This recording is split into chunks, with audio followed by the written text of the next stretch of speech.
Hello, Water Tower leaders. This is Pat Derry, Children's Ministry Director at Gloria Day, and we are making our very first Water Tower orientation following the example of Katie LeClaire, our fearless youth director, who began this and offered to help me make a training for you.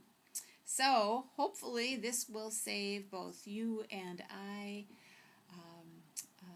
scheduled meeting time and give us all a little bit more freedom in selecting how we want to learn about Water Tower this year. Oh, and a little a little musical notes there. So there are a few things that I want to let everyone know. First of all, welcome to a new year, 2015-2016, of lessons in the Water Tower. Our Water Tower is our third floor children's ministry environment, and it is just waiting for the kids to come up and be excited to learn 8 new lessons in many, many different ways. We've got science and art and drama and music and movies and kitchen lessons all set to go for our kids this year, and I'm hoping it'll be a blessing to them as well as to you, because we want the Water Tower to be a place where both kids and adults learn and grow together and from one another. So what is going to be happening in the Water Tower this year? This year, our theme is number 1. Number 1 is the number that our stewardship committee has decided to use for its theme this year. They're going to be talking about increasing our pledges by 1% and how that 1% can make a huge difference, using the parable of the mustard seed to talk about that difference. So number 1 can mean a lot of different things. It can mean the first in a series. It can mean the least number as compared to 100. It can be what's most important, my number 1 favorite movie of all times, for example. Or it can also mean number 1 in importance. I think we're going to be using all of those different meanings today in our this year in our Water Tower lessons. Perhaps most importantly, we will look at what is really important. What's number 1 in our relationship with God and our relationship with one another, and how we can be disciples of Christ here in our time, in our world. So, what are we going to be looking at? What are our 8 stories? First of all, we're going to begin with the number 1 story in the Bible, the creation story. We're going to be learning not only about the faith statement of how God created and loves the world, but we're also going to stick in there a little special tidbit for our children. And that is our youth mission kids. A group of them will be coming to share their experience with our 2nd, 3rd, and 4th graders. So that's not exactly creation, although they were very creative in all the work that they did in Wyoming. So I'm excited for our kids to hear what our youth have done, and also to get them excited about joining a mission trip when they get older. So we'll begin with creation, and then after that, in October, we will move to Abraham and Sarah, who believed God's promises, even though they were 75 when they left their hometown and 90 and 100 when they received their first child. They believed, and the Bible told us that God counted that belief as their righteousness, as what really set them apart. So we'll be talking about believing in God with Abraham and Sarah, and then in November moving on to the stewardship theme. Number 1, God makes a little, a lot, and that's the parable of the mustard seed. After that is Christmas, and we will be busy with Margie and with rehearsing in the sanctuary and creating a lovely worship that will take place on December 20th at the 10:45 worship service. Then after Christmas, we're going to be going on to our first lesson of the new year will be Jesus teaching the Great Commandment, which is to love God and love others. After that, in February, we'll be watching Jesus' interaction with the rich young man, and our theme there is following Jesus. Then we have an early Easter this year, an early Lent. So right after that, we'll be moving into our Lent rotation, which this year will be looking at Jesus and the two criminals and looking at how Jesus forgives. After Easter, in April, we're going to be looking at my favorite Bible verses, which come from Paul. Nothing separates us from God's love. And I'm thinking that might be a great magnet lesson about nothing separating us from God's love.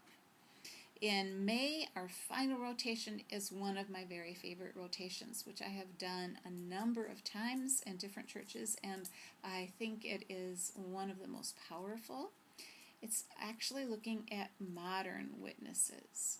Modern not in the sense of living today, but very recently living.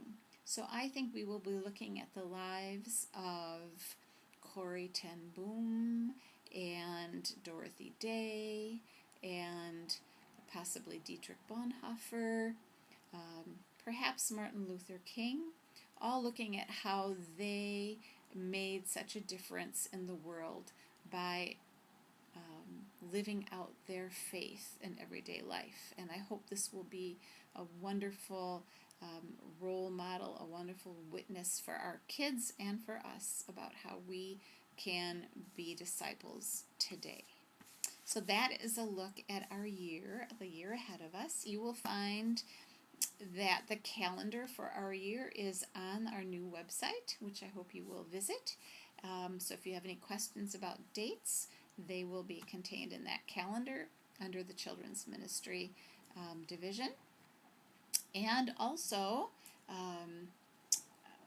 the other thing I wanted to mention was that the offering this year has not yet been decided, so we will probably decide that in the month of September and begin it in October.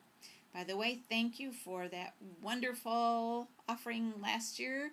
We collected over $1,400, and that will purchase a lot of animals for people around the world. It was a wonderful year of offerings last year. So, a couple of important things. The first day in the water tower will be, as usual, getting to know your students. I will have a simple name game written for you. I'll also email it to you ahead of time. And then we're going to do one new thing this year, and that is I would like the guides to take responsibility this year to do what we'll call a morning praise with the kids before the lesson starts.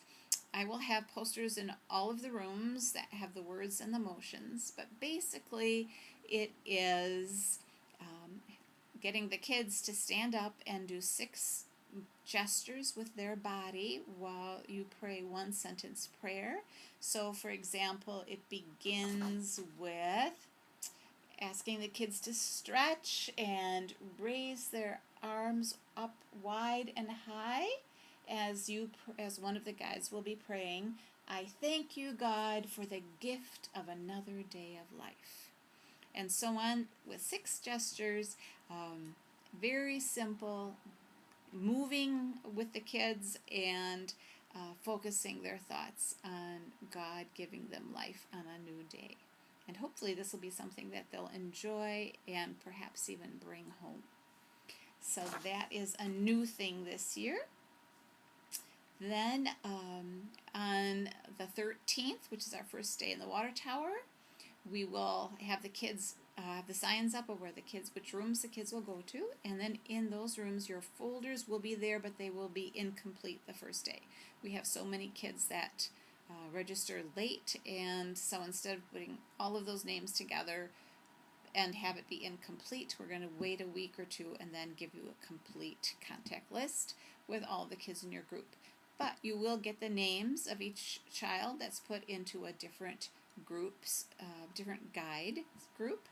And so when the children first come into the room, you can help them to find out which guide will be their guide, and then after people have kind of gathered together, you can start your name game, and then after 10 minutes or so, then one of the guides can take responsibility for leading the morning praise, and maybe each week a new guide can lead that. So you will get contact information of parents and medical information on either the second or the third week. The second week of Water Tower, which is September 20, is our third grade Family of Faith trip to Waverly, which is always one of the highlights of the year, especially for those families who are going, which means a number of families will be gone because it's not just the third graders, but it's also all of the whole family is invited. So you will have some fewer children that second Sunday, but not to worry, they will be returning the week after that. Another thing that you will be responsible for doing that first Sunday is beginning to get the parents to sign the dismissal permission form. That is the form that we ask parents to say, are your children allowed to leave the water tower when it's over to find you, or must they wait in the room for you to pick them up? So please get the parents to fill that out appropriately, and then keep it with you in your folders so that you have an idea of what is what the parents would like for dismissal. And another thing about children in groups, if there are kids who really need to be moved to another group, or if you think that there are kids who should perhaps not be in one group but should be moved to another, please make note of that, and also make note of any new children who are not yet registered, and put them in the group that you find appropriate, and just write it on one of your forms. Then when I collect all those papers at the end of the morning, then I will make all the adjustments, add the new children, and hopefully the next week, the second week, it'll be much more correct, and perhaps it might take even a third week for that to be totally correct, but together we'll get it all to work. So included on your schedule, which I will email you, is also our singing and our Families of Faith classes. So if you need to know when those are happening, they're all listed on that calendar. And those are days when Families of Faith classes, when you will not be meeting with your kids in regular Sunday school, but be meeting with me instead in room 100 for the family class. And singing we will do as last year with Margie Peterson. She will lead the kids in room 203.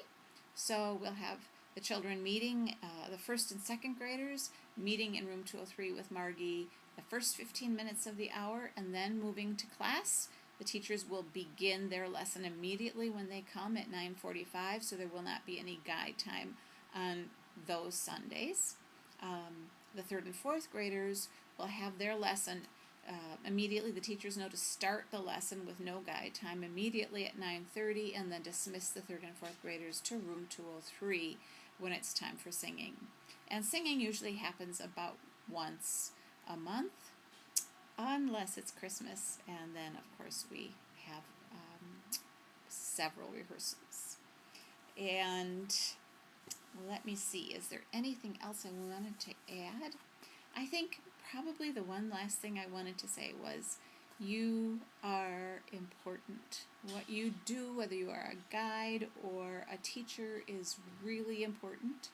And we know that parents are the most important faith teachers for our children, but it's also wonderful to have that community of faith where the kids know that it's not only their family, but there's a whole bunch of families who love Jesus and worship God and want to learn more about who God is and how God is a part of our lives every day and how we follow Jesus in our lives. So that's faith, the stories which we read in the Bible, how we understand those stories, how those stories fit our lives and touch our hearts. All of those stories are important stories that we can have active, engaging experiences around, and that's what we try to bring in the Water Tower. Our 1st through 4th graders are wonderful children who will absorb all of this energy and excitement, all of the gifts and skills that our teachers have to bring, and all of the love and care and fun and smiles and hugs that you have to give as a guide to the children. Those are important. You are important. And the work that you are doing is, I like to think, of eternal value. So, thank you. Thank you so much for all you do. And as always, if there's anything that I can do for you to help or to answer any questions, feel free to contact me at any time. I will continue to send weekly emails, and I hope those will be both of a little bit of inspiration and help you understand the week that's coming ahead. So with all of that, I hope this has been a helpful little orientation, and I wish you God's blessings on our year ahead, and I look forward to seeing you and all of the children in just a few days as we fill the halls and the rooms with excitement and joy as we seek to learn and grow in our faith. Thanks so much, and see you soon. Bye-bye.